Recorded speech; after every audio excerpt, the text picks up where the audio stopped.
Oh,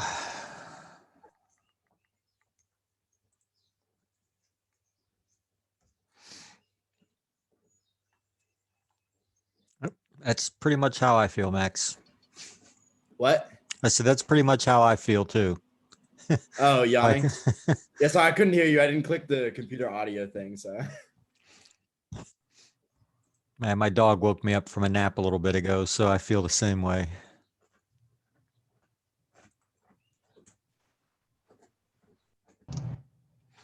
He's being good right now. We'll see how long that lasts. I'll give it 5 minutes. Maybe we should start a pool, huh? See who wins. Whoever gets closest to the time that he goes ballistic and I have to put him out gets a point back on their grade. So you've got 405, 406 actually. He's chewing a yak bone right now. He's really into his little Himalayan yak bone. It's a Oh, well, I didn't know he had something to occupy him. Okay, maybe I'll change it to well, like 10 minutes, maybe max. trust 10 minutes trust max. trust me though, that generally doesn't occupy him for that long. His thing lately has been because the weather has been nicer, is sitting by the front door and watching people walk up and down the streets, especially when people are walking their dogs. It's the first dog I've ever had that does not bark. I mean, he barks. He barks at me. He barks when he wants something, but he doesn't bark when people walk by. He doesn't bark at other dogs. Like it's weird. I hope this continues. I've never had that before. Because every other dog in the neighborhood goes ballistic when somebody walks by. All right, let's see who's missing here.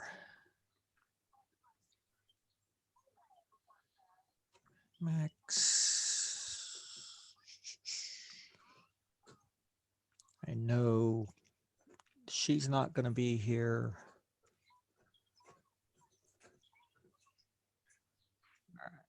Oh, there we go. I was just going to say, looking for Savannah. There she is.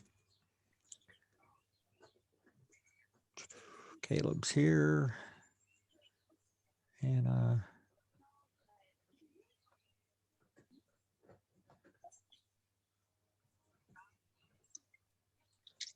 Okay. Whoops.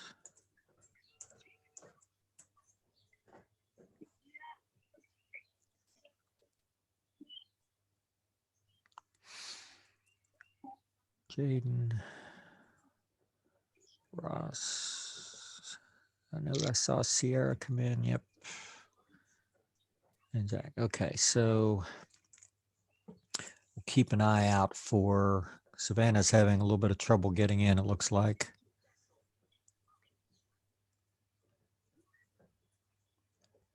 Just says she's joining.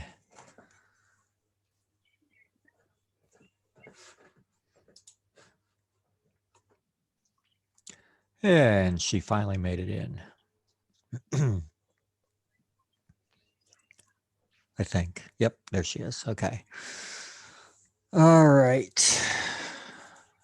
Yeah, enjoy the nice weather while we've got it. I don't know how long it's going to last, but I know right now, this week, we're 20 degrees above average. So I never complain about that. I just wish there was some sand underneath my feet. That's coming soon, I hope. So most of you, I shouldn't say most of you. It was kind of split. We had some of you play with pets this week. Some of you played with food, even though you've been told not to play with your food. You did play with your food. And one or two did some still life. But again, like I said, these all kind of cross over a little bit. So um, yes, I did get your email, Samantha, and I do have your images. So I think I had two or three of you that emailed me files this afternoon, and I did get them. All right, so let's do that first. We'll take a look at all of that. Let me get into Bridge. And Carly's up first as usual. So you went the pet route, which I expected. This is titled Snacking on Grass. And apparently, it's not just dogs. Cats apparently do this too, huh? He's not much of an outdoor cat, so when he does get to go outside, he just likes enjoying the grass. It's weird. Well, like I said, he's not the only animal I've seen. My dog, he's into pine cones. Like, I have a lot of pine trees around the yard, and when pine cones blow into the area he can get to, he eats them. Like, he brings them up on the porch and eats them and tries to bring them in the house. But he also, I've seen him, he's got a little patch out there now that he's pulling the grass up. It looks just like that. So photographically, this is what we're going to look at. So there's kind of two prongs, or two or three actually, on the assignment this week. There's the humor aspect that obviously we wanted to build into all of these images. And then there is the photography aspect. So we're going to look at, look at both. Does it satisfy as humorous? Does it, and then how does it stack up photographically? So both of your images um, are direct sunlight, which is, it can be okay, it can be not so okay. In your case, with a cat with a lot of black on him, it actually probably works to your advantage. It's not so good for people and faces usually, but for an animal like this, it's pretty good. This image, it's pretty basic, but it does have a couple things that are going for it. First of all, his face and his eyes really sharp. That's one of the key things to pet photography, is that you've got to have some part of the body, and hopefully it's the face, eyes, nose, and all of that that are sharp. And this one is. The second thing that it has is the way it looks like you've cropped it down just a little bit. So, you've kind of eliminated any distractions that might have been there. And also the cat creates a diagonal that splits right through the center of the image, which, is way better than just kind of laying flat straight across, unless you have a long slim line. So that worked out okay. Overall, I mean, this is not an image that's going to win you the Nobel Prize, but or any prize probably for that matter, unless somebody has a pet contest. You never know. A lot of people like pets, but it definitely satisfies the requirement for the assignment. This one, I think I particularly like the title again. Maybe if I play dead, he'll set me down. Does this cat not like to be held? Is that the deal? My brother picks him up like this a lot, so he's just at the point where he's like, if I just don't move, he'll set me down eventually. So he kind of plays dead, yeah. It was funny. I read two things that come to mind when you said that. I'm reading Stephen Covey's book, The Seven Habits of Highly Effective People, and he mentions in there that when one of his sons was really little, he had a lot of trouble interacting socially, and so they signed him up for a little league baseball team. And when they got him to the field to practice, the field for practice, and he saw the coach and all the other kids, he he reacted in a very strange way. He laid down and played dead. Like, he didn't want to participate, so he just laid down on the ground and played dead. And eventually they had to take him away. Like, nobody could get through to him, and so he never. I think he eventually ended up playing, but it took a while. Um, and then the other thing was, oh, what was the other thing? Something about, oh, so I don't have cats anymore, but I used to when my ex-wife was here. She was a cat person. I'm allergic to cats. So I could live with them as long as I wasn't in the house, like in the wintertime, for more than 24 hours straight. I had to get out and get some fresh air, and then I was fine. And the two cats, we had two white cats, and one of them used to jump up on the dresser in the bedroom on the weekends if I didn't get out of bed early enough to satisfy him because he wanted fed. I'm sure you know what that's like. He would start flipping things off the dresser onto the floor. He would knock something onto the floor, and he would look at me like, "Did you hear that?" And if I didn't get up, he'd go to the next thing and knock it on the floor. So I started keeping a water bottle on a nightstand because cats typically don't like to be wet, right? And I would spray him from across the room with a water bottle, and he'd run out of the room. Then eventually, well, he would run back in. And eventually he got to the point where he wasn't going to leave anymore. When I picked up the water bottle, he just did this like, all right, go ahead and get it over with. I know you're going to spray me, but I'm coming back anyway. So, yeah, it was, we cats have the strangest personalities when it comes to stuff like that. So I totally get this, that look like, not really my thing being hung on to like this, but you know, I'm not going to bite and scratch, and I know eventually I'll be okay. Again, photographically, I don't know, maybe I understand what you did. I was thinking maybe I would have cropped it in a little bit on the right and just concentrate more on the cat, but I kind of think that you know, you wanted to see his whole body, and I get it. I don't think either one was right or wrong. Again, it's not an earth-shattering image by any means, but the title pulled it through. Like I said, that's whatever we do or whenever we can in photography, we want to tell a story. And with a single image, that's really tough sometimes, and a title can really help bring that out. So, a couple of you have done that again this week and are pretty good at it. But yeah, that was a good, was a good title. You can't look at the picture, read the title, and not know exactly what's going on here. So, oh, and I did not create a folder in here yet. Let me do that.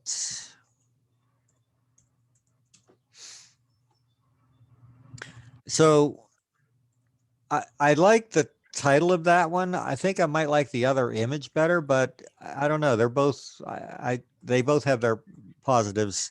So I'll let you pick which one we're going to use. I'm thinking of the maybe if I play dead. I'm thinking because Yeah, I think, well, it's definitely got more humor to it because of that. So I don't disagree. All right, so that goes in. All right, Hannah's up next. Now, Hannah, we don't have a title for this, but I also understand the cat in the laundry basket scenario. I've seen it many times. Um, is there something about this image that you want to share with us? The story Well, behind it?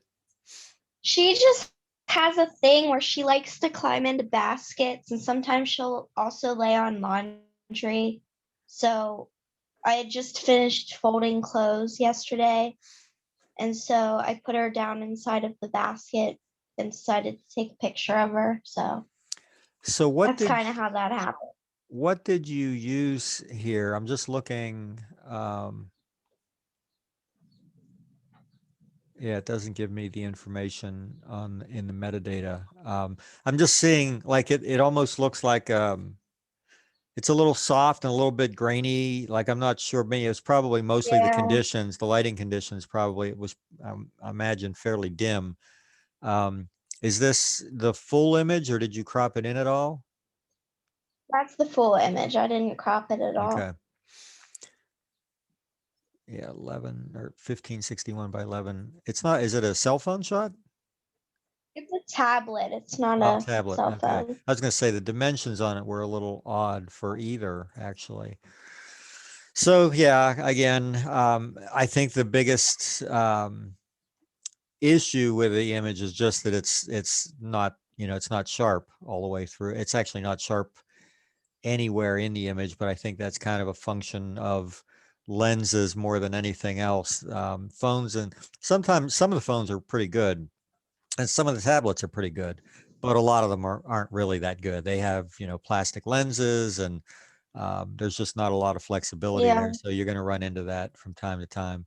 Um, I like the fact that you've got, you know, there's minimal detail here, but we've got everything we need to know about what's going on. We can definitely tell it's a laundry basket. And anyone that's had cats knows how much they love being inside stuff like that. Ours used to if you tried to pack to go on a trip, they would actually put themselves in the suitcase, like they thought you were going to take them with them. I guess I don't know, but they like to be down in things like that. All right, let me Yeah. drag that in. What's your cat's name?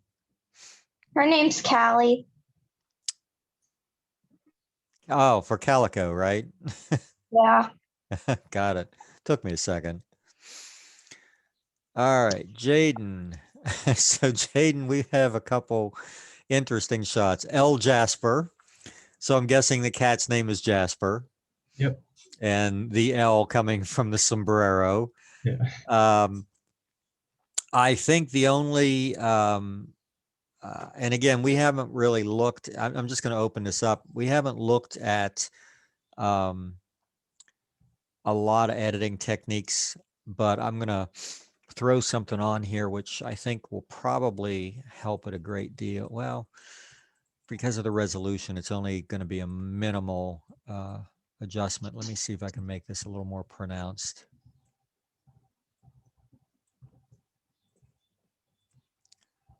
And let me see, add one more thing here.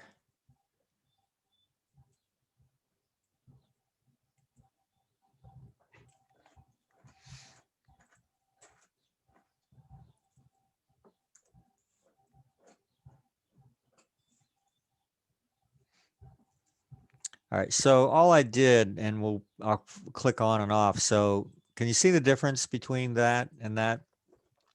Yeah. What I've really done, all I did was put a vignette on the image to kind of darken around the edges.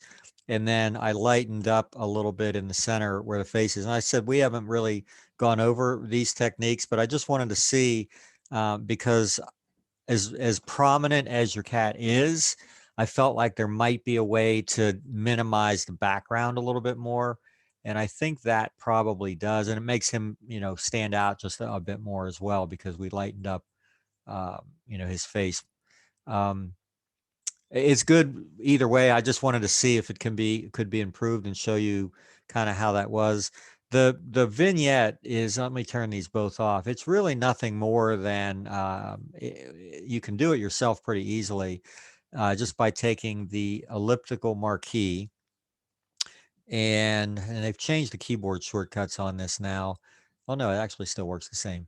If I hold down the Option key on my Mac, and it would be the Alt key on Windows, it draws from the center. So if I put the cursor in the center of the window, or center of the image, and draw out while I'm holding that key down, it draws an oval, to the corners. Then what I would do would be invert that selection. Under the select menu, you just go to inverse. So now if you can look at the little selection that's there, you can see what I've got is the outer part of that image is selected. So anything I do is only going to affect that area. So what I do when I'm putting a vignette on, again, I just push a button now. I've got an action written that just does it automatically, but I'm showing you the long way. So I would go to levels for a levels adjustment layer.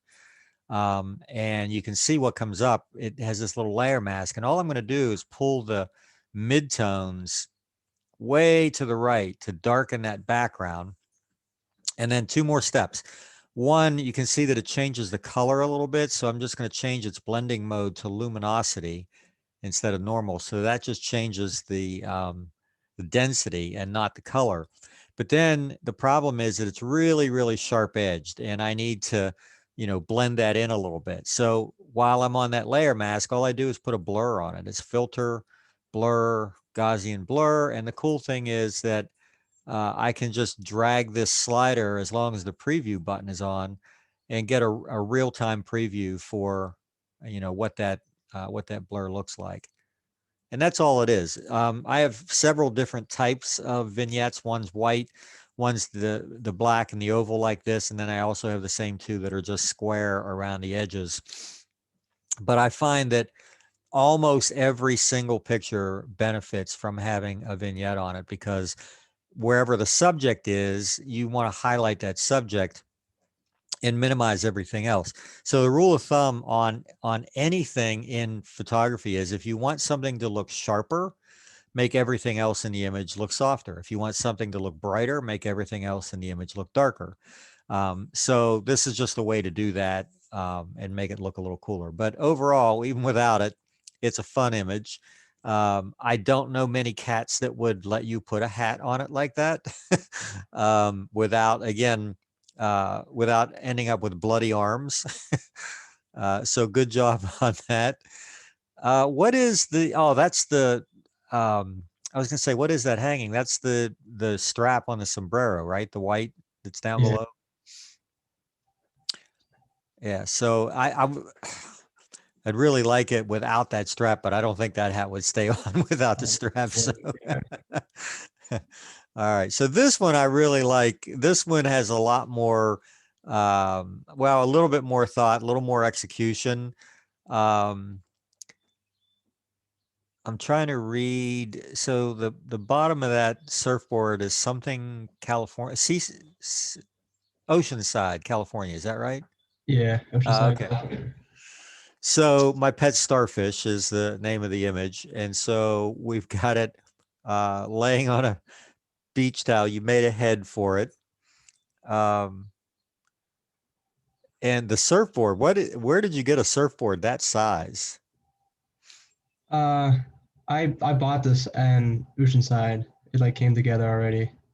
I just had it on my fridge. Oh, okay, gotcha.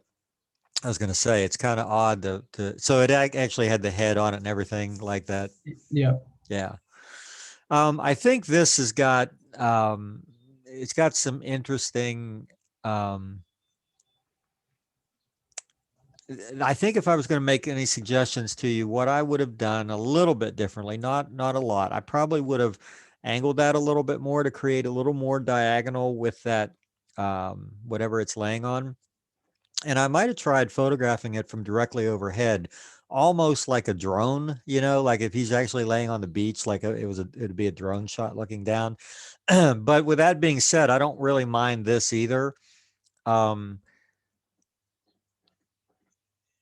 whole thing is pretty sharp. I mean, obviously the center of focus, excuse me, is more in the midsection of the starfish, but it's fairly sharp, from head to toe. I mean, it doesn't fall out significantly. So, and that's the hard part about shooting in at an angle like that, is that you are going to have some softness somewhere depending on where you focus. But overall, that's not an issue. It doesn't really bother me. I don't know. I think I might have played with it, and just in my mind, what I'm thinking is, overhead with a little diagonal. I don't know. But I'm not going to throw stones at it because it is pretty interesting. And I like the strong, whatever you used for lighting on it. It's very strong and it casts a distinct shadow, just like he is actually laying out on the beach. So that kind of works too. I think, again, same thing. Both these images have strong points, so it's up to you which one we use. I think, yeah, I'm not going to comment. I'm going to let you pick We'll go with the cat. the cat. Okay. I think your starfish is more colorful, and I like the color harmony that's in that. But this, again, since the assignment was to include humor, both of them have that, but I do think this one's a little bit better along those lines. So, all right, let's go to Caleb. All right, so, and again, the titles are interesting. So this one just says annoyed. I do think your focus point is out a little in front of your cat. I can see like the paw, his front paw, and that area is definitely the sharpest, sharper than the face. So that's something that you want to pay attention to. Let me look here. Yeah, this little series was kind of like just because it was a series, and I knew the pictures weren't too good. Yeah, and the fact that it's a series, that does add a little something to it, because I always, we used to do stuff like this for a lot of different things in, like a multi-image frame or something, where you would just have this progression of images across. And in this case, kind of showing the different personalities of the animal. This one just says banana. Unusual composition, like it's like a lot of table and not I'm just kind of I think this is probably the weakest image in there, even though it might have it might have some significance and some humor because of him looking at them. Does he like bananas, or is he just like to get into anything? I mean, he'll eat anything. He'll eat anything. That's funny. Cats are usually really picky about what they'll eat. Dogs, however, pine cones, really. All right, so this one, I got to ask you, is that a purebred? It might be. So that is probably, I've seen this done before. And again, if Jaden gets props for putting a sombrero on a cat, I think you went a step further here by putting a slice of bread around his face and having him actually stay there. So, photographically, I'm going to look at it and say, all right, we got a lot of things going on here. We got a lot of issues. The stuff in the background on the floor, the fact that there's a bright window behind and everything. But honestly, those things are secondary. I see them after I see him.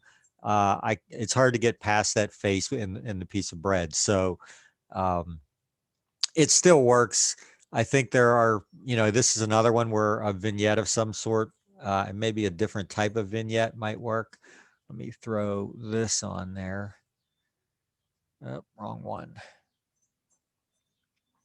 Oh, I think I took that one out of my palette. Let me try this.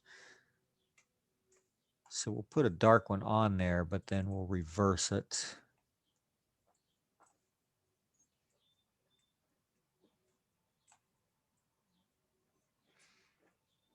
Nope, don't like it. I think the darker one probably would have been better, if anything, but I think we'd go without it. All right, so that is bread. And I like the fact that it's spelled B-R-E-D. More annoyed. Now this one, I do see if I look at the whatever that is he's laying next to, there's sharpness back to his face. The tags are sharp.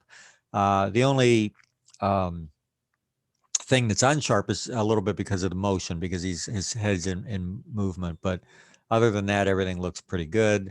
I don't know if he looks more annoyed here or more bored, but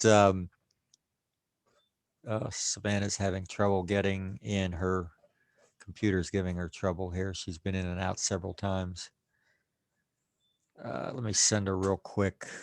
I think she emailed me. I just want to make sure.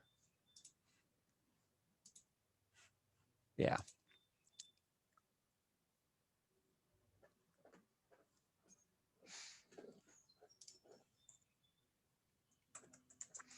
Yeah, Savannah, I don't know if you're in right now or not, but I did get your email. No problem. Hope whatever the issue is resolves itself.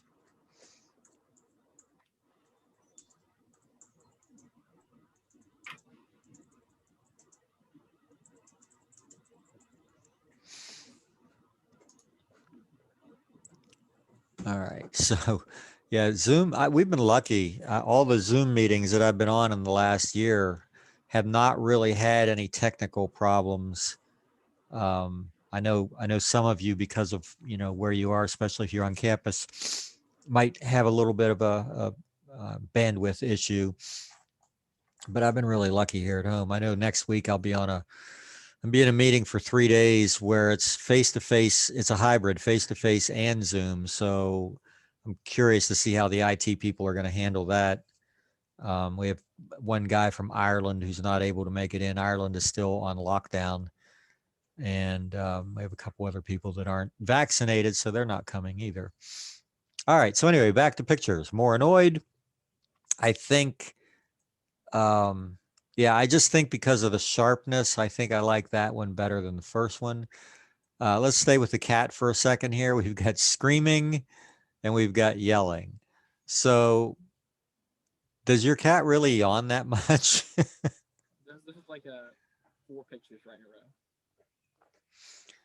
I guess my dog yawns a lot too. So this one is, again, definitely sharper. That one's got some, the face is funny, but again, because of the movement, there's a little loss of sharpness. I think of all the pictures of your cat. I mean, that's clearly, that's your hands down winner. And then this one, which is called Pebble. What am I looking at here? Like, is this just something that actually exists in a little rock garden somewhere? Is this an aquarium? That's the zoo size water turtle. The Bruce. So that's a live turtle? Yeah, that's Bruce, our soft shell turtle. Oh wow! It looks like I thought it was like some little decoration or something. So it pops its head up and has a pebble on its nose. Yeah, it was. I was in the middle of cleaning its filter, and it just had a pebble on its nose. I took a picture. So this would qualify as a candid picture. What we call candid, meaning just sort of as it happens. And so I'm looking. You do take a little bit more or a little less. What's the word? You're a little less critical of a candid. However, I do see one thing that I think would improve it immensely. Anybody want to comment on what it might be? Is it the cord in the background? Yeah. So what I'm going to do is just play with some cropping on this and see what happens.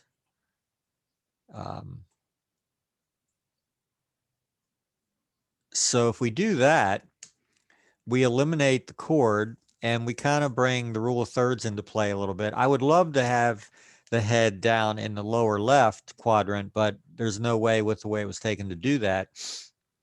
So I probably would have gone with the next best scenario, which is this, unless, let's just see what a square crop does. We got to get down below that for sure. Let's bring this in. Whoops.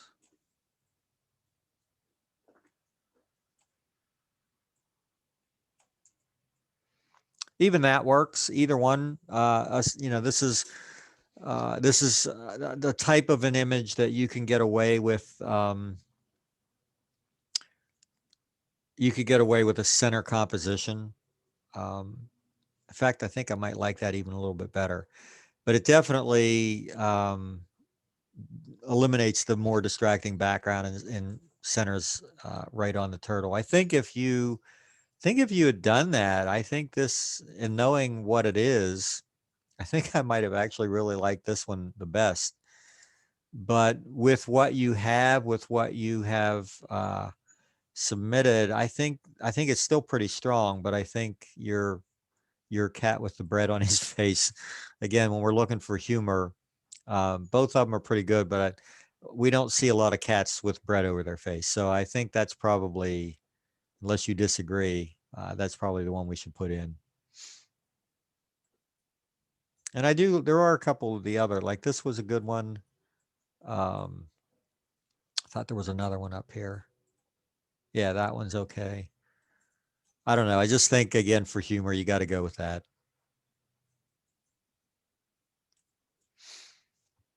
All right. Yeah, and it actually does, like, if you look at them like this, let's see if I can get them to show up this way. It does create an interesting little series. This would be a cool little 4-panel or something like that.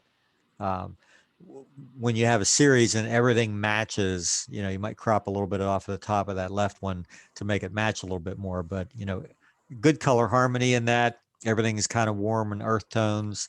Nothing overly distracting. Simple photograph, but still pretty effective. All right, Max. So Max, we only have the one image.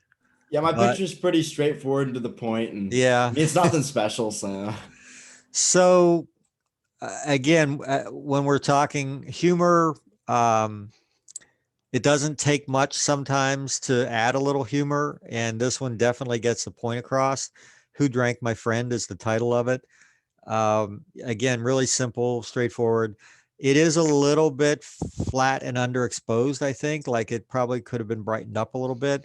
And the other thing is still, I'm not sure that little bit of tilt still just, kind of throws me for a loop. Like I either want it to be straight up and down or I want it to be really off. And if it's going to be off, I think I would have tilted the other way so that the empty bottle would have been, pointed down, like it poured out or something like that.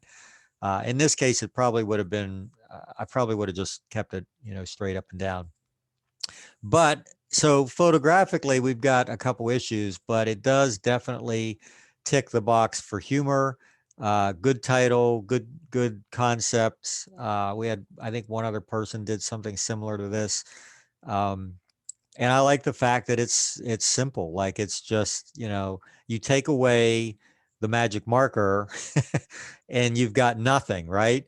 And you add a couple little pieces of magic marker and suddenly you have a story. So and that's kind of what I wanted to see was stuff like that. So that one worked out pretty well for you. I don't know if I like the title, Who Drank My Friend. I have a feeling there's a better one in there though. Like I have a feeling there's a better, I don't know, I have to think about it.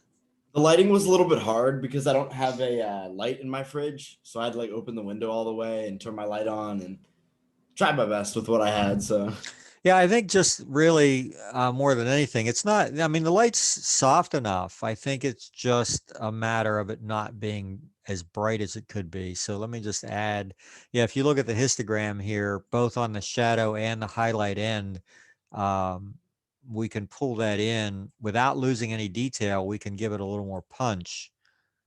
Let me zoom this out a little bit. Hang on, we got a little spinning beach ball issue. Trying to turn this off. There we go. And it's not, oh, there we go. Didn't want to update. Yeah, it was just a little, I think flat is the word I would use. The highlights weren't bright, the shadows weren't crisp. So just that little bit, and I think maybe we could have even gone a little further because, yeah, I think the whitest part is down here at the bottom. And we don't really care about that. That definitely brightens it up a little bit. Just has a little too much flatness to it. But that's all. Just a little touch of that's all it would have taken. Did we put that in? I thought we did. Yep, we did. All right. So yeah, simple way of doing that. Okay. So Meech, I've got your images. And we do have food and we do have pets, but I'm struggling to find the humor. Yeah. Well, like I know I just kept the humor in the one of my nephew. I really couldn't. I don't know. I really couldn't just like satisfy the humor part of it. So I just went like with a photography aspect, and I just thought that was the perfect ooze of a cheese coming off a burger you've ever seen. So that's why I put that one right there. So yeah, I was looking at more like the photography part. I think we could have probably, I don't know. I think there's something that would have been simple to maybe do with this. Even like, like the little toothpicks that they sometimes stick in these things with a little flag or something on it. Maybe some little funny phrase or something that had something to do with, I don't know, it might not have taken much. I do think this one, I think the only thing that I would have, and I see the square crop on it, I think the bottom quarter of it probably could come off. If I hold my hand over it, I think I like that better. Even though the colors balance throughout, I think there's just the brightness of that. If I cover that up, I'm able to get to his face a lot easier. And he does look happy. He does look like he's seen something funny. That's for sure. This, boy, my girlfriend loves sushi. I just can't bring myself to do it. Love it. I've tried a few things. Yeah, I know. Years ago, I was hired by Epson to do some things for them at their trade shows and things. And we were in Florida. It was actually it was really cool. Back in the days when companies just threw money at you, that was great. Epson hired me and took me all over the country to these trade shows, 2, 3 days, 4 days at a time, whatever, wined and dined me. And all I had to do was stand in their trade show booth for 2 or 3 hours a day and tell people, yeah, I'm a customer. I like their products. This is, what I do. Oh, yeah, that's an easy life. It was. And, that was the first time I'd ever been to, they took me to a Cirque du Soleil show at Universal Studios in Florida. And I had never even heard of that before. Fell in love with that. But anyway, one of the places we went was this restaurant, Japanese restaurant, and it was all sushi. And I'm like, well, I'm either going to have to find something here to eat or I'm going to starve because I'm really hungry and that's all they have. So I made a discovery. Some sushi is to me edible, and I can always tell which ones they are because they're wrapped in bacon. So pretty much I think anything you wrap in bacon is pretty good. But the rest of it, I started eating sushi with like fried foods in it. So like that was the easiest way to like get myself going. Cause yeah, I mean we have like little like fried like tenders, like shrimp, stuff like that.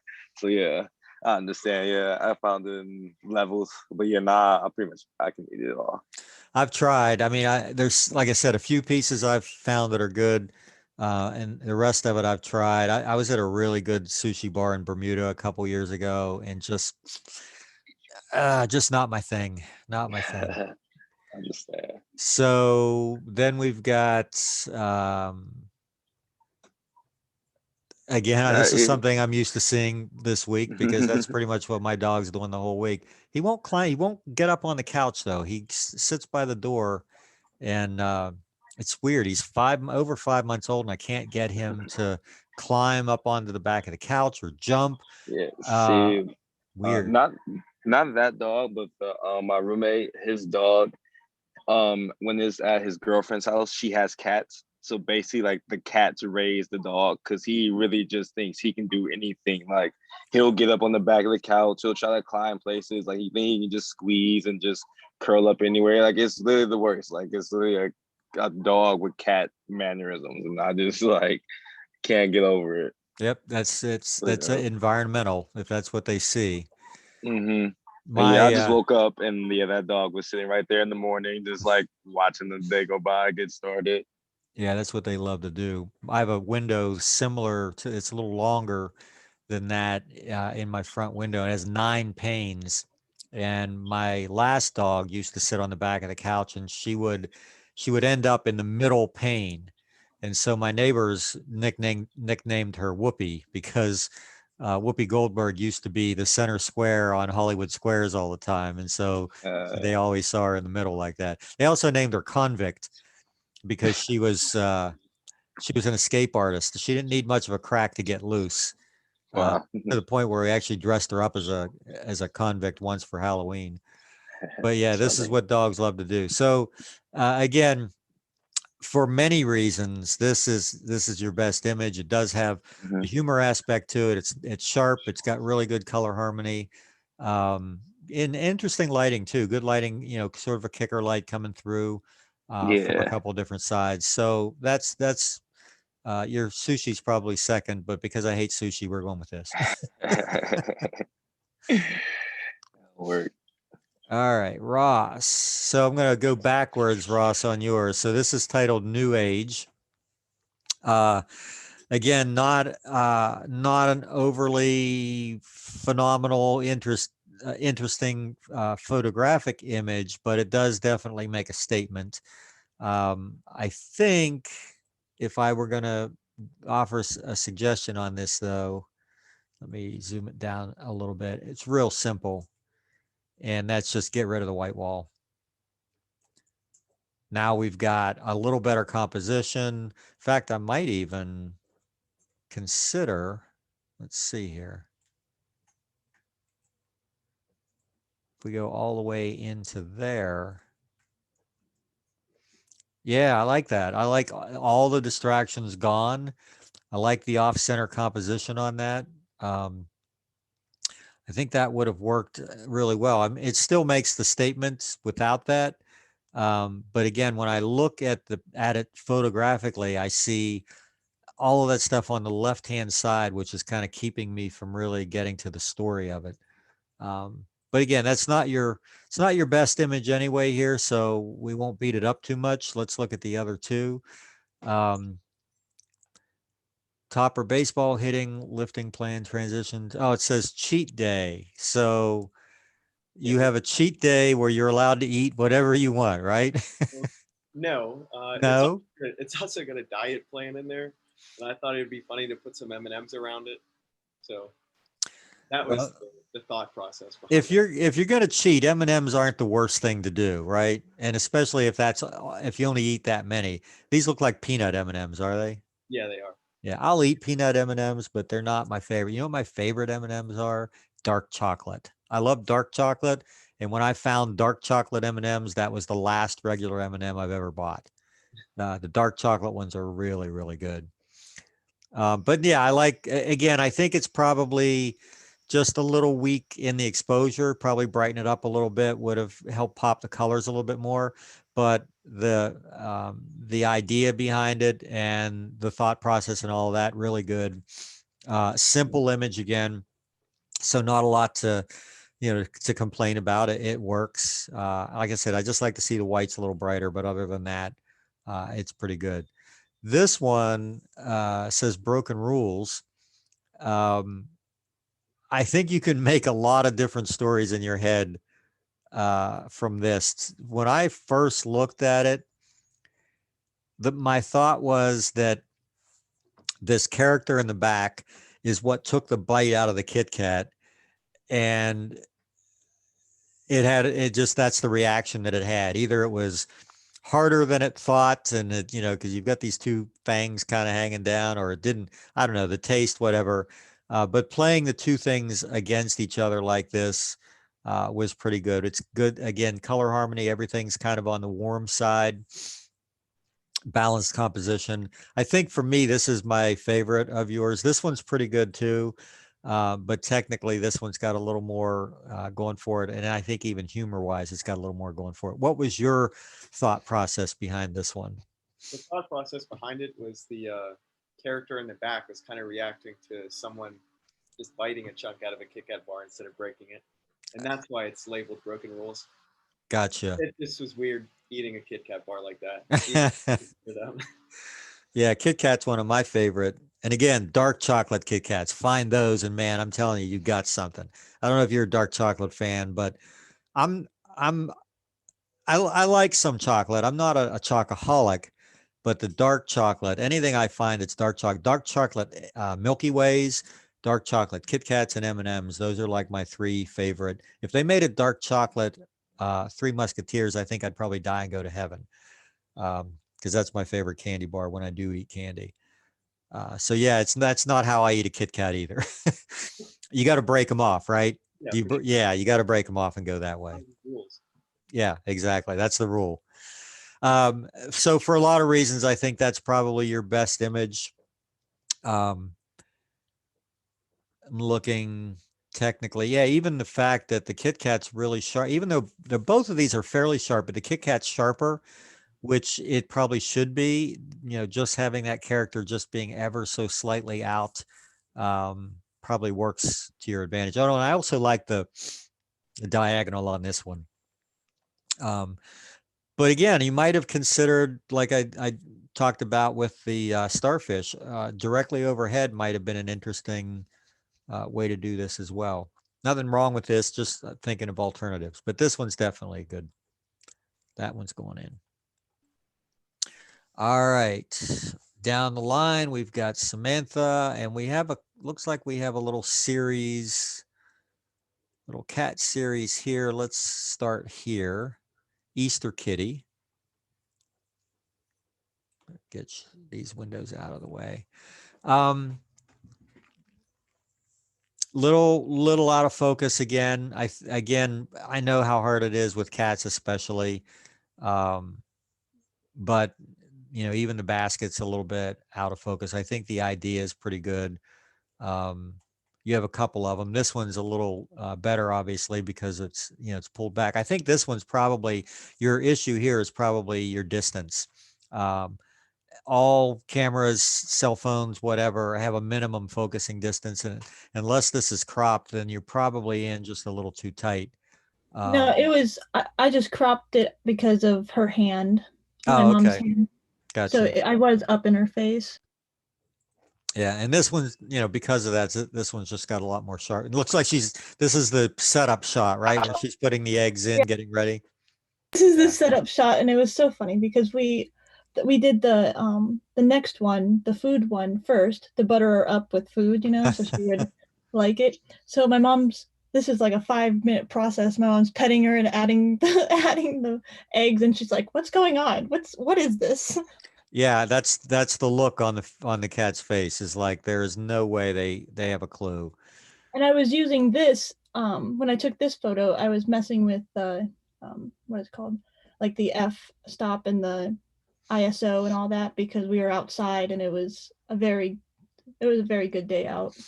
Yeah, so your ISO is at 200, which is about what I always shoot. Try to always shoot outdoors, especially early in the day, around 200, which gave you an f9 aperture, which, good depth of field front to back, and your shutter speed was still at 1/60th of a second, so no problem hand holding that. I'd say, and your focal length was 55 millimeters. So yeah, you had all of the technical ends about as good as you could have gotten them there. But this one is the one, let me move this, that for me not only has the humor, this has a lot going for it. I really liked how it turned out. Yeah, so we did high key, low key, remember? This is a perfect example of a great high key image. So here's what's good about it. We've got this nice high key background that lets the cat really pop off of that. He's isolated against, you said he, right? She. She, okay. Okay, so she's isolated against that background. The background is identifiable, but it's out of focus, so it doesn't compete.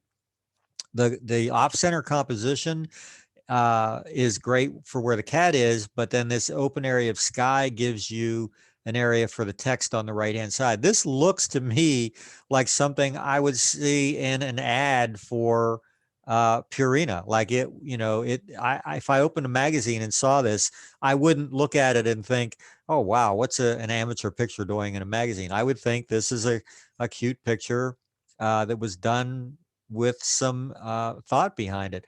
I love the fact that the way the cat's lit, even though it is direct sunlight, it's directional.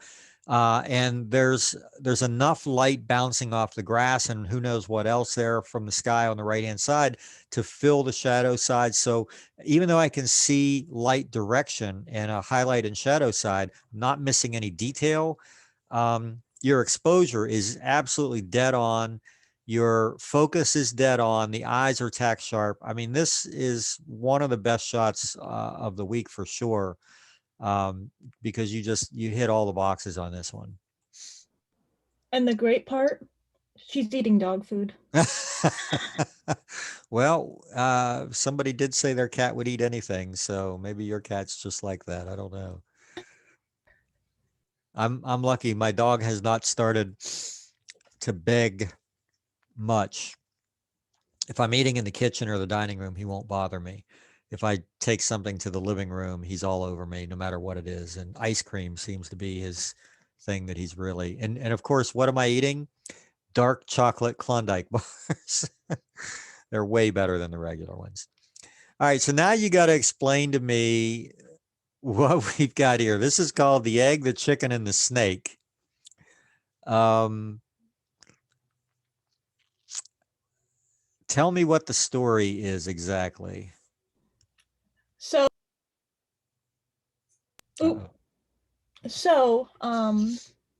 it's Easter. So we were on if you've noticed, all the pictures besides the feeding one was all Easter, because we just opened our baskets and whatnot.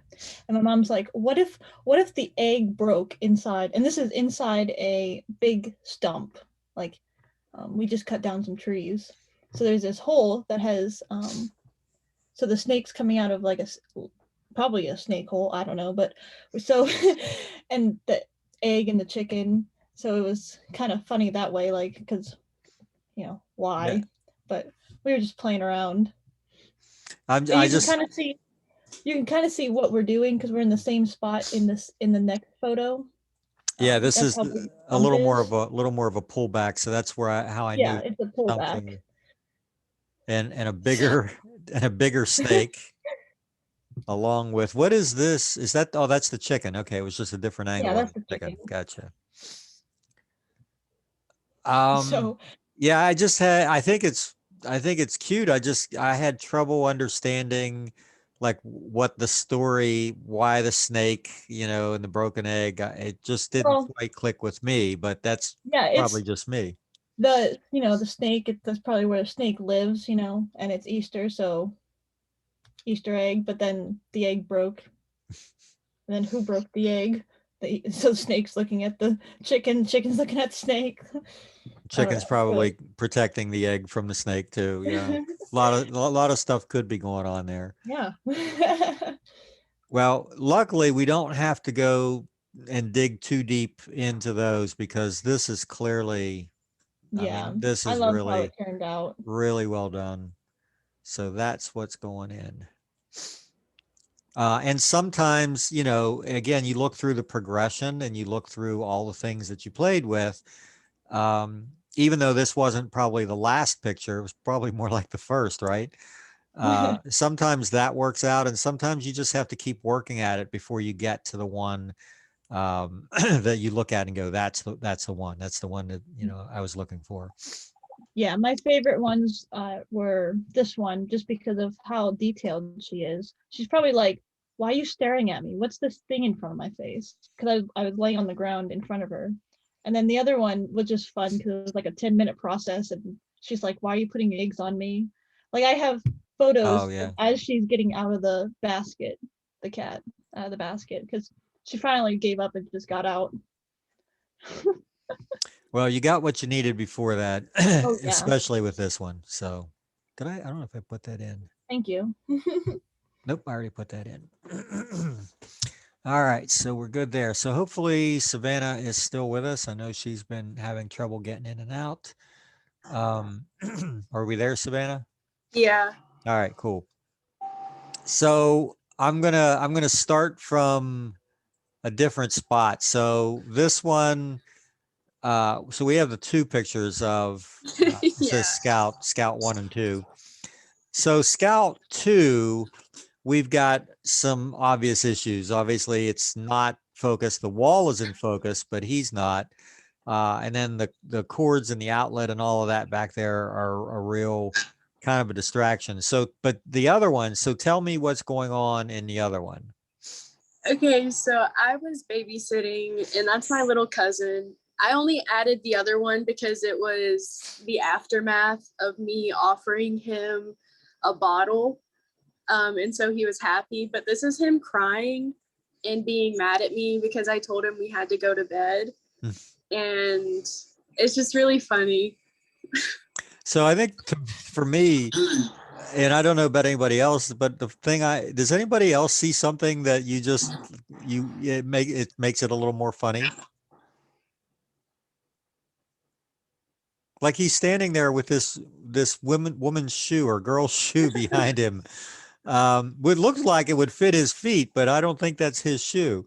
And it's just sort of like randomly there, like almost like oh shoot, what was Randy Quaid in Christmas Vacation, right? You guys have all seen Christmas Vacation. And there's the scene where he comes in, he's drinking the eggnog, and he's got the sweater on with the dickie underneath it, and you can clearly see the outline. It's supposed to be look like a turtleneck, but it's a fake turtleneck, and you can clearly see it. They never say anything about it, but it's so obvious that it's like the elephant in the room, right? And the shoe's kind of the same thing for me. It's like, why is that shoe there?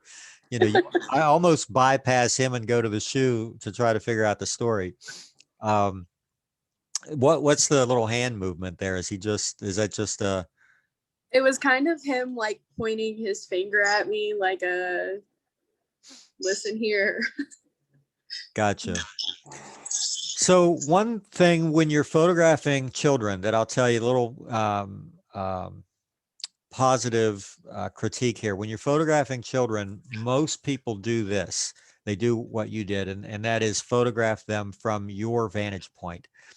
And what happens is you look, you can see how his body kind of foreshortens and his legs look really short. It's hard to remind yourself to do, but almost always the best way to photograph children is on their level, to literally get down.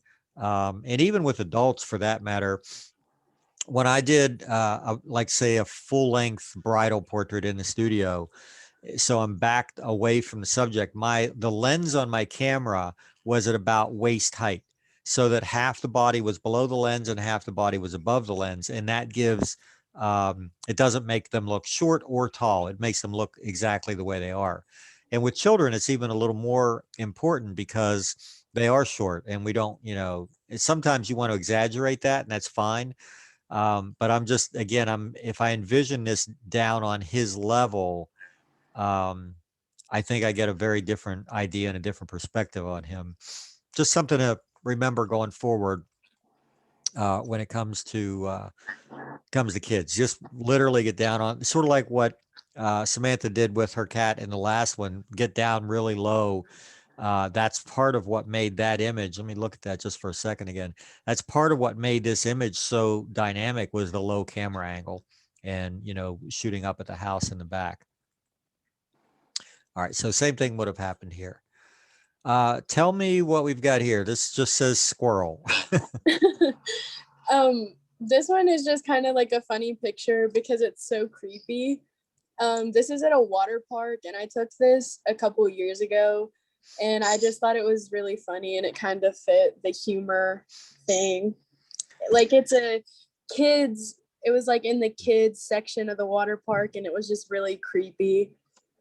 Yeah, like you have to wonder what kid isn't going to be scared to death at that thing, right? Yeah. If you think that's bad, if I can find these things and pull them up when we come back after a break, I'll show you the absolute worst Easter bunny pictures I've ever seen in my life. Like I couldn't describe it and do it justice. It's like, who in their right mind thought that was a good Easter bunny?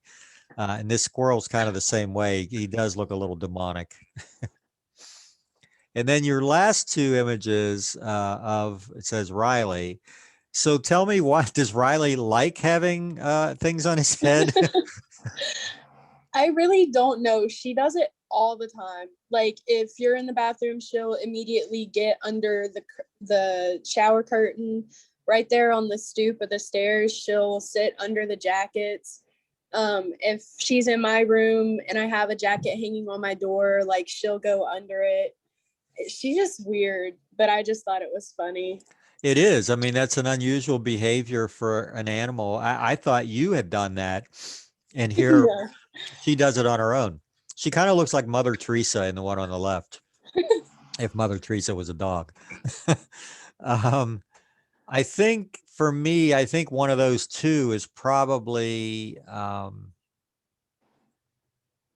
the stronger. I think this one, as much as I like, I think I would go. The flare that's created from that window is a little bit bothersome, but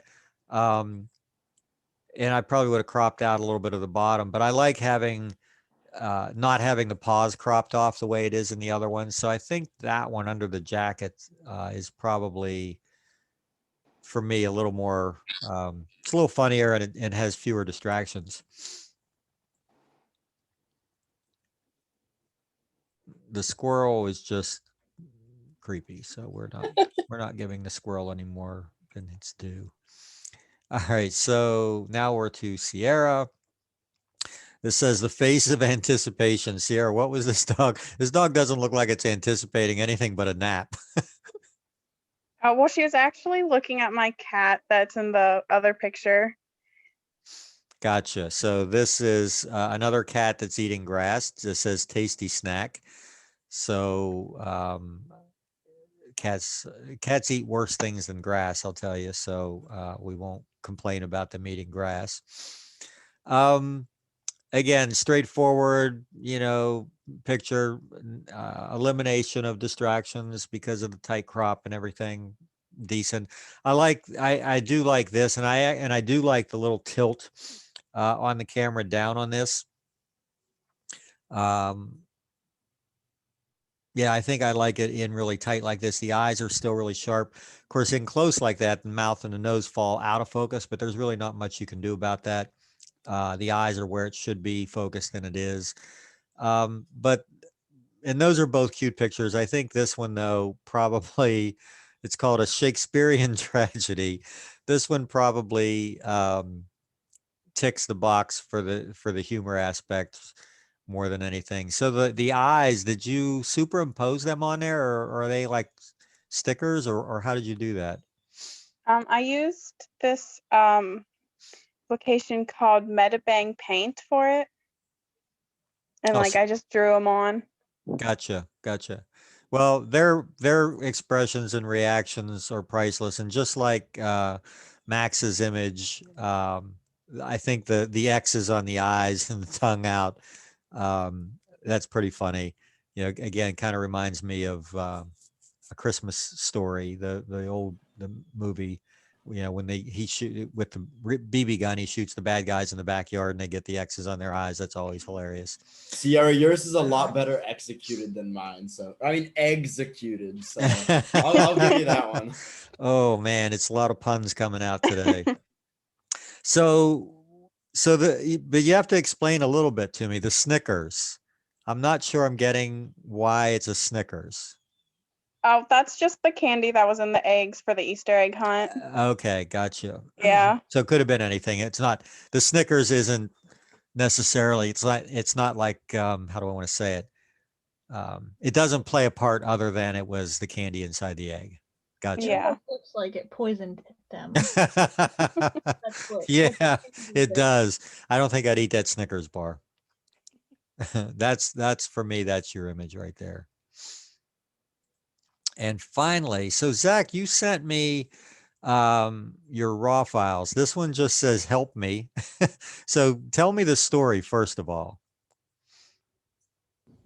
Sorry, I just went to the bathroom really fast. I didn't think That's all right. the story of that. Yeah, so the mud on the toe, I'm not sure what is going on. Why is the help? I don't know. You tell me. It says help me. So you help me understand. Okay. Okay. I don't know. I just I had a difficult time coming up with something funny as well. And then I just went straight to cringe because I just think that's how my brain works sometimes. I also just thought it was I don't know. Well, cringe is a good word because I can tell you that having my foot in a sock with mud, that to me is that makes the hair stand up on the back of my neck. I hate that. The only thing I hate worse is this recurring nightmare that I have sometimes of being in a public bathroom in my bare feet. Like that to me has got to be the worst thing I can possibly imagine. So that one gets me. Now you did send, because these are raw files, I'm going to open them up because I can do things to them. And the first thing I would do is just, click on that sock with the white balance tool, and immediately you're going to see a completely different looking image, and pull up the exposure and pull down the highlights a little bit. That's probably a more natural rendition of that image than the raw, the original raw on the left. So a couple of clicks of the mouse, and I might have, I don't know. I might have just taken a little bit off of that knee. It's just a little, I think we need it there, but maybe not quite as much of it because it's so out of focus and it's taking up so much space. But I think the only way to maybe make that better would have been to extend is that your leg, I guess? Yes. Yeah, just extend it out a little bit more and just get, the length of the leg instead of just that. But again, I'm being a little nitpicky. This one I like a whole lot better. This is called Once in a Lifetime Snack, and I hope you mean for the ants and not for you. For the ants, yeah. And the same thing here. I'm going to pull the exposure up and white balance this a little bit right there. Oops, let's try a different spot. It's a little green for me, so let me adjust that. A little more exposure. Yeah. So again, now I really start to get a sense of a little more warm and inviting image than the original. If I put them side by side, definitely better exposure than that one. I do like the composition that you used. I do like the subject and the title work really well. Like these ants have got to be thinking that they hit the mother lode, right? Yeah. This is going to yeah. feed us for the rest of our lives, kind of thing. So I kind of get that. That makes a lot of sense. The really good color harmony, really good shallow depth of field on it. I would like to have seen you adjust it up a little bit more the way I've got it here, but it's still pretty strong overall. It's definitely, I think, stronger than the other one for all those reasons. So we'll throw that one in. And yeah, this is the season. I've been seeing ants. I usually get them a little bit in my kitchen around this time of year, and I've seen a couple of them walking across my living room floor. And I get the big black ones, like the big super duper ants. Not looking forward to that. So hoping that. Hey, by the way, Max, you lose. This dog is still chowing away on this yak bone, and it's over an hour later. Dang. I guess And it must be a really good bone then. he's never that interested in anything, but this is really, I mean, he does love the yak bone, no doubt about it. But over an hour, that's pretty unusual.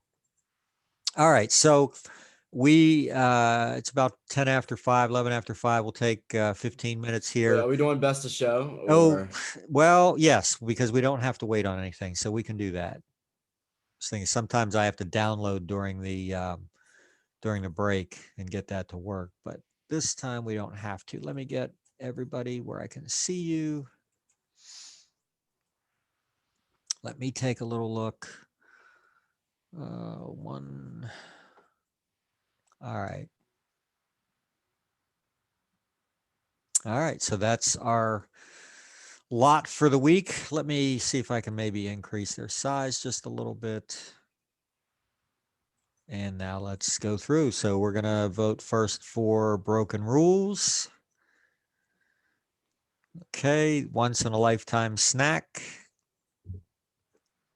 Maybe if I play dead, he'll set me down. A Shakespearean Tragedy. Cat in a Basket. Purebred Cat. El Jasper. Who Drank My Friend. Meech, I don't know. I didn't get, is that you? You said it's your nephew? Is that what you said? All right. Fido, You Snooze, You Lose. And finally, Riley, Mother Teresa Riley. All right. So it was actually closer than I thought, but the You Snooze, You Lose Fido is the winner. The two that came in probably the closest to that were El Jasper and A Shakespearean Tragedy. I'm going to go ahead and give those two a point as well, but I also have to, anyone who puts a piece of bread around a cat's face and takes a picture, I got to give that a point as well. So those 1, 2, 3, 4. All right. So I know that's Sierra, Samantha, right? Yeah. Who did the Jaden? Was it you with the cat? Nope. Caleb. Had to be Caleb. Yep. Caleb. And who did Jasper? That was Jay. So it was Jaden, Caleb, Samantha, and Sierra. Let me take care of that. Wrong one. All right. Caleb continues to. Caleb and Sierra are just running away with the field here. And where is... there she is. All right. So the points are in. It is, let me stop sharing. It is now 15 after. So let's go to 5:30. We'll come back and I'll show you what we're going to play with and what the next assignment will be.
Give everybody a minute to get back in here.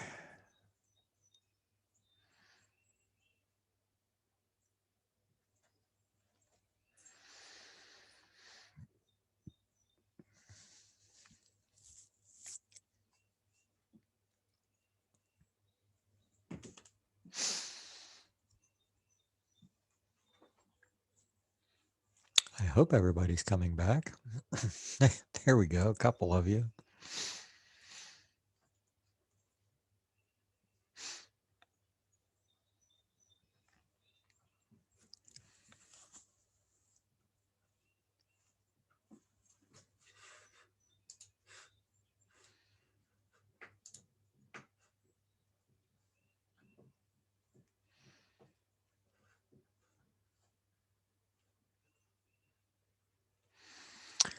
Oh, looks like we lost a couple. I know Savannah's had a lot of issues trying to connect. She said her Zoom wasn't working.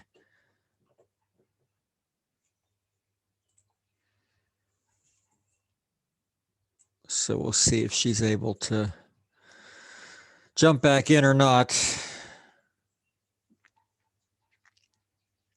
All right. So for the second part of the class, and this is actually, it's a fairly simple thing that we're going to look at. So I don't see this taking all that long. Probably going to get out pretty early again tonight.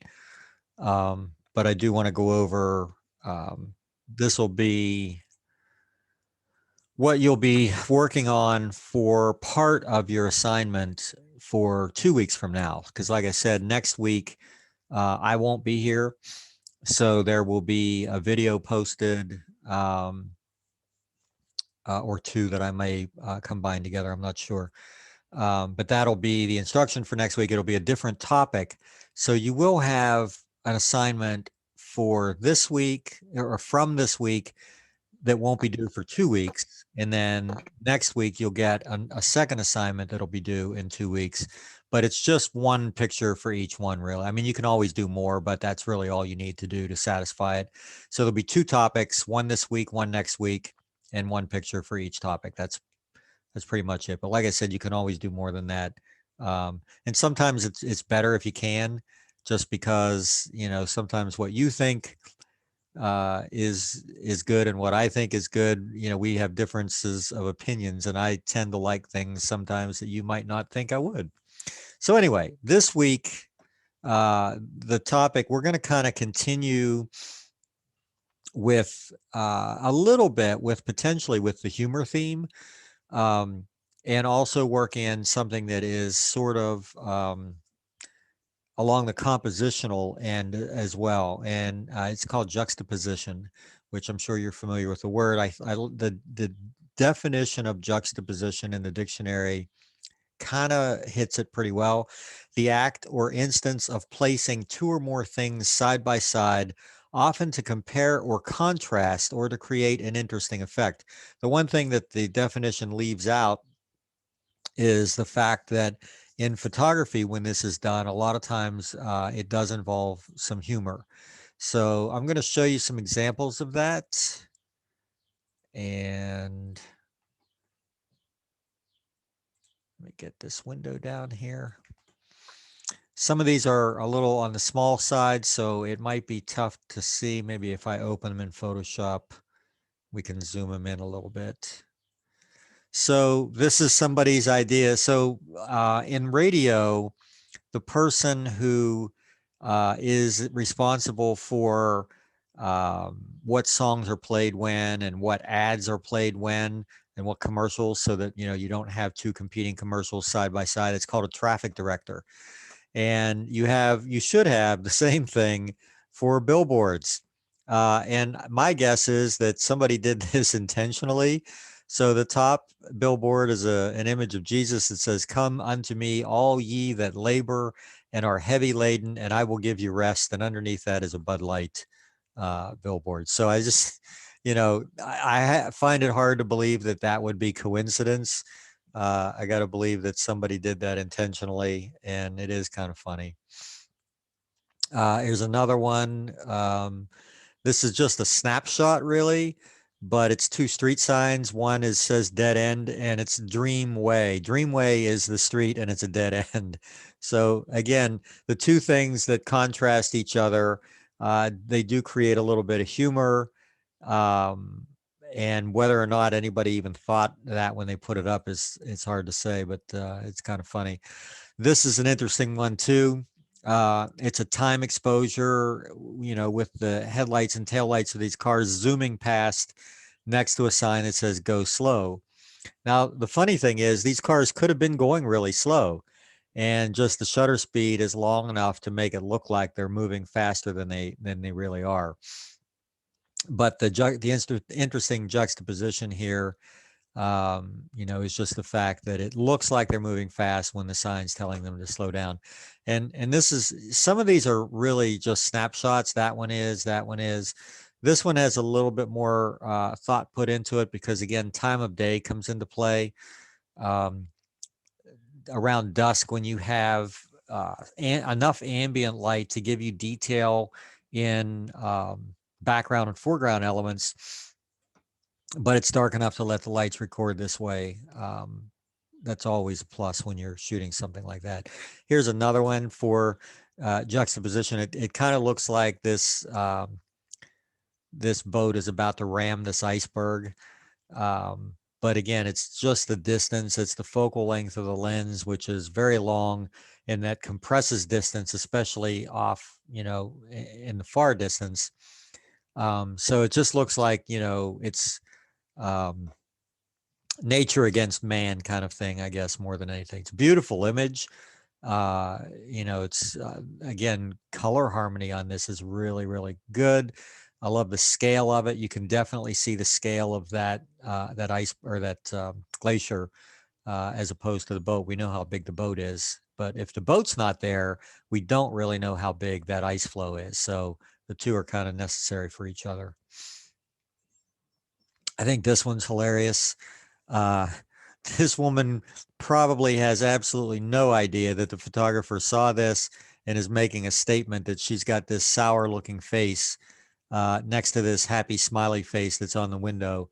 And those are the things that you look for, or that you should look for just in life, as you go through life. Look for these things. If you've got your camera, if you don't have your camera, maybe you've got your cell phone, and these are little moments that you kind of want to remember. It's not, you got to be careful when you do it. Obviously, you don't want to upset somebody. You don't want to shoot the people of Walmart.com images and have somebody jump in your case for it. But this one was pretty funny. Again, juxtaposition, taking two elements and putting them next to each other. This atom bomb explosion with the mushroom cloud, and then somebody holding just some vegetation on top that looks like the top of that cloud. So just two things that really don't belong together at all, but kind of look like they do when you put them in the right context. This one is old versus new. You've got the skyscrapers being built going up in the background behind these Chinese pagodas. So that's another common theme that you'll see a lot in this type of work, is just contrasting the old and the new. Same kind of an idea here. You've got oil on one side and wind on the other. So renewable green energy supposedly on one side and fossil fuel on the other. This is probably my favorite one. Whoever shot this knew exactly what they were doing, and they waited until a person walked through this scene and ended up right exactly where they needed to be. There is a photographer, or was a photographer, named Henri Cartier-Bresson, who his claim to fame is called the decisive moment.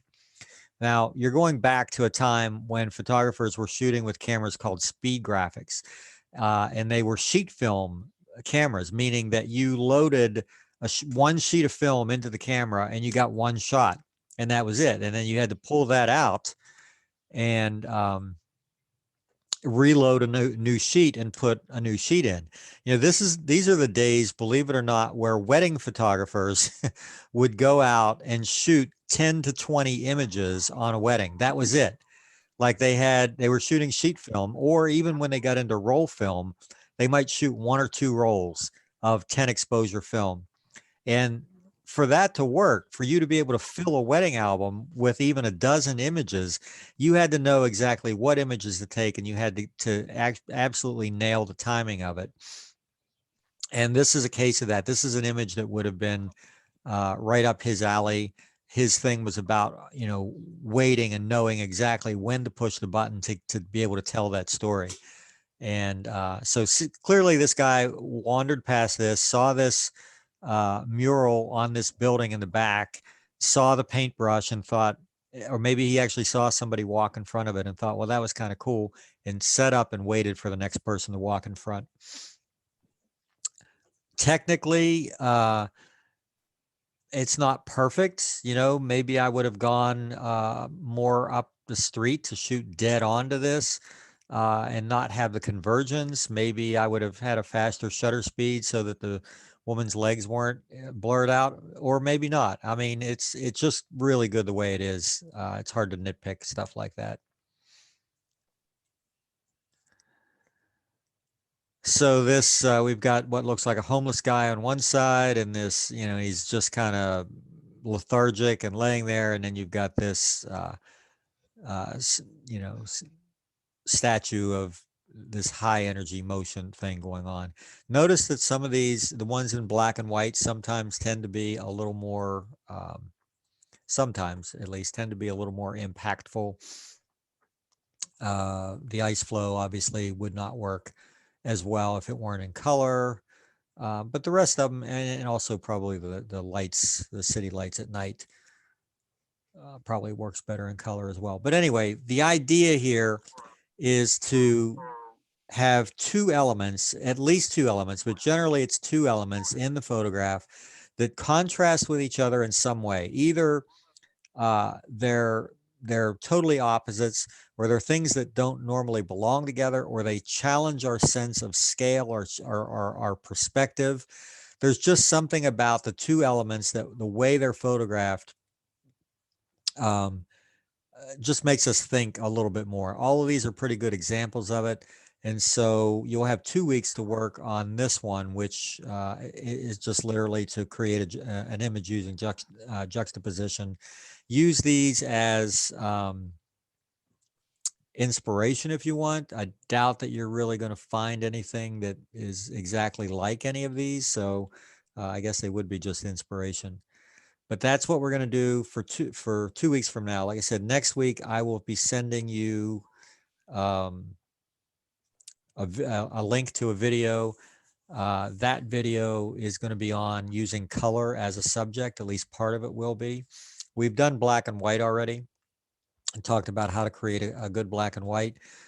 So that one is going to be on images that actually rely on color and that would not be as effective in black and white. We're going to talk about the color wheel and the 3 different types of color images, which I probably won't remember off the top of my head right now. There's color harmony, color contrast, and what is the third one? Complementary color. So those 3 we'll look at in a video next week, and it'll be part of the assignment due for 2 weeks from now. So looking at the calendar, so next week is that one. Then we really only are going to have, when we come back, that one class where we're going to be, we'll be reviewing those images, and we'll possibly we'll look at one last new topic, and then we only have 2 classes after that. One is the review and one is the final. So we really, after today, are only going to get together and do this way one more time. And I don't think we're going to do, it doesn't look, unfortunately, like we're going to get to do face-to-face because nasty COVID is still hanging on. There's just been a little too much more happening there than I was hoping for at this point. And I have to get on a plane Sunday, so I can't wait to see how that goes. Probably end up sitting in the middle seat between 2 people coughing on me the whole time. Hopefully not. I've been vaccinated, so against COVID at least. I don't know what else I can probably catch on a plane, but it is one of the nastiest things to do if you're a germaphobe. Funny thing is, does anybody know what they tested this? They tested everything in an airport, on a plane, and to try to find out what the worst things as far as being exposed to germs are. Can anybody guess what it might be? Our phones. No, well, that is true, but unless you give your phone to somebody else, you're probably not going to infect them with that. But what is it in an airport? Wait, tray tables. Yeah, that's it. That is that's the worst thing in an airport or on an airplane. So yeah, I'm not touching my tray table. It stays. It's actually worse. They tested the public bathrooms in a airport, and the tray tables were way worse than the bathrooms. So yeah, it's good to know. Good stuff to know. Scary thought. What's that? Scary thought? Yeah. All right. So yeah, it is pretty early, but I knew that wasn't going to take us very long to go through. And if we're gonna end early, this is a pretty good day to do it, right? I mean, we've got still got some pretty decent weather. I think it hit 80 today. I think it's going to hit 80 for the next couple of days. So you know what that means? It's good time to take your camera out and get some pictures. Don't wait for the cold to come back. Don't wait for the rain to hit. I think it's supposed to start raining Thursday or Friday and rain for a few days after that. So the assignment that is for next week for 2 weeks, it's juxtaposition. Anybody have any questions or comments on that part of it? I do. Go ahead. So would the idea kind of be towards ironic, making it ironic in a way? That can be. It's definitely part of it. Yeah, it's if you're putting irony in a photo, then you're basically making a statement. And saying, it could be a lot of things. Like it's hard to even speculate on what that could be. But yeah, whether it's humor, whether it's contrast, whether it's irony, all of that can play into, as long as you have two distinct images that play against each other in some way. Either they don't belong together, they challenge our sense of scale, our sense of perception. They make a comment, can be political, can be social, or just in some way are unusual, like like the woman with the smiley face when she had such a sour look on her face. So yeah, irony can definitely play a part, no doubt about it. Anybody else? Wow, I feel kind of bad knocking off this early, but again, I've always said that these classes were more about content than they were timed. We can sit here until 6:30, 7 o'clock, but we're basically gonna be beating a dead horse unless there are questions along these lines. So I think we'll let you go for this week. Next week, it's going to be even better next week because the video that you watch will not be, we won't be doing a critique, which is at least half of our class. We're going to save that for the following week. So all you'll have is the short video to watch on the instruction end. So you kind of get a little bit of break going into, we're coming into the home stretch here of the semester. I know things are probably getting a little tight for you guys anyway. So a little bit of a break doesn't hurt, right? All right. If there are any questions that come up or comments, you know how to get a hold of me. except for Sunday through Wednesday, I will be gone. Sunday night, I'll actually be at a Braves game in Atlanta. I think we have a private suite for that though, so I don't have to worry about what's happening there. Although there's controversy. I'm sure, Ross, I'm sure you're aware of this, that the All-Star game's been pulled out of Atlanta now because of the voting law that Georgia just passed, and it's all this controversy going on. Yeah, I did see that. So I don't know if there's likely to be a lot of protests and things going on along those lines. You know, whatever your thought process is, you know, there's two sides to every story, and it seems like anymore the two sides are diametrically opposed. I'm not even going to get into what my theory or my thought process is, but you know, it is baseball. I'll just leave it at that. It's baseball, not politics. All right, guys, we'll see you in 2 weeks. Don't miss me too much.